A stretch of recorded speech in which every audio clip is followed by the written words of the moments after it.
आणि मला बोलून तुमचं मन भरलं असेल तर जरा पोट पण भरून घ्यावायचं. हा, खाऊन घे. अच्छा, म्हणजे ही नवीन ट्रिक यूज करायचं ठरवलंय का आता?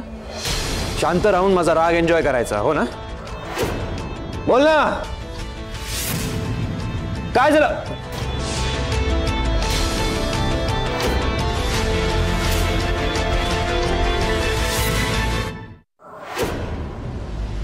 बोल ना, म्हणजे माझी एवढी काळजी का करतेस? काय एवढा त्रास सहन करतेस तू? असं काही ठरवलंयस का की आता आपलं लग्न झालंय म्हणजे मला काही त्रास होऊच द्यायचा नाही, असं काही आहे का तुझ्या मनात? अगं राणी, ड्रायव्हरकडे पाठवलं असतं टिफिन तर चाललं असतं. राणी, डबा घेऊन आलीस तू इंदिरा सरांसाठी? हो ना. कुठून आणलास तू? कुठून आणलं म्हणजे काय? नाही सर, तुम्हाला माहित नाही ना, राणीच्या आई वडिलांनी केटरिंगचा बिझनेस सुरू केलाय. फॅक्टरीतल्या कामगारांना डबे पुरवतात. मी जस्ट चेक करत होतो की राणीने गडबडीत चुकून तो डबा तर नाही आणला. सर, मी काय म्हणतो, काहीतरी ऑर्डर करतो तुमच्यासाठी.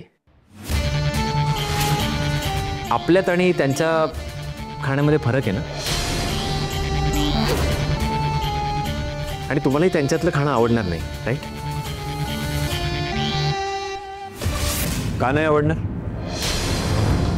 अरे न आवडायला काय झालं? जेवण जेवण असतं. बरं, घरी पण तर आपण माझ्या बायकोच्या हातचं जेवण खातोच ना. हेही जेवण तूच बनवलं असेल ना राणी? नाही, राणी छानच जेवण बनवते सर. मी खाल्लंय ना तिच्या हातचं. आय मीन राणी मॅडमच्या हातचं.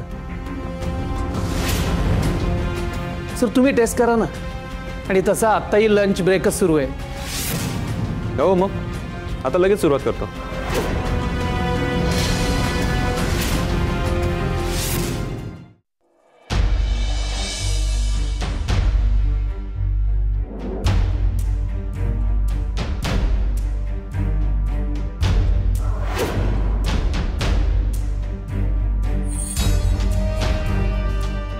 सर, एकटेच जेवण? राणीला विचारा, तिलाही भूक लागली असेल, हो ना? नाही नाही, मी घरी जाऊन जेव. कम ऑन, आता तुम्ही परखे आहात का एकमेकांना? लग्न झालंय तुमचं, दोघांनी रोज एकत्र असंच जेवायचं. नाही, नको. मी जेवल की नंतर. आता बरोबर सत्य समोर येईल. हा इंद्रा एकाच डब्यात जेवणार नाही आणि राणीवर चिडून मनातलं सगळं ओकेल.